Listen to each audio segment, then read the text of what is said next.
Coincidence or God? Some people would call this story a coincidence, and I used to be one of them. This is the story of Marry Her, the Red Pumps. In part one, I survived Jaci's dad interrogating me over the phone, just barely. And somehow, even though she didn't remember meeting me a year earlier, I convinced her to meet me for lunch the next day. Not exactly the romantic start I was hoping for. Now, this was way before social media, so I had to get to the cafe about 30 minutes early, hoping that I could recognize her when she came down the stairs. Ladies started coming down, and I would go, no, not her either. Then this gorgeous young lady walked down the stairs with short, spiky hair, strapless sundress, and bright red pumps. Wow. Then I heard God say, "You're going to marry that girl."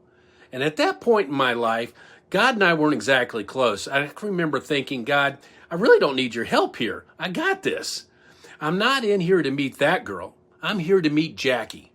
Then that beautiful young lady walked right over to me and asked, "Are you TJ?" Absolutely. Inside now, I'm doing the happy dance. Thank you, God. Yes, I'm going to marry this girl. She's beautiful.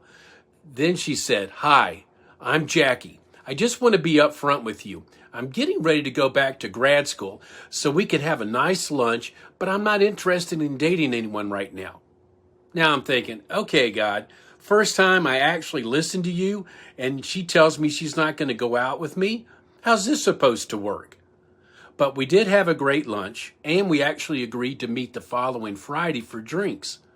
When I called Friday just to check in on her, she said, "Sorry, something's come up. I can't go out with you tonight."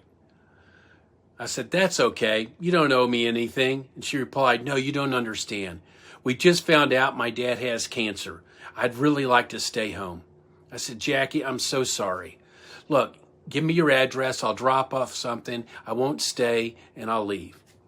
I made a fresh batch of pralines, drove it over, got there about 2:30 in the afternoon, met her mom, and of course her dad, the interrogator.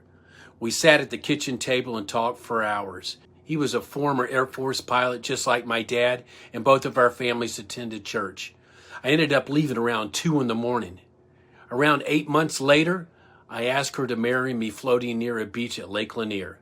And on February 12, 1989, we were married. So you can call it coincidence or you can call it God. But I tell you what I believe, God is in the details.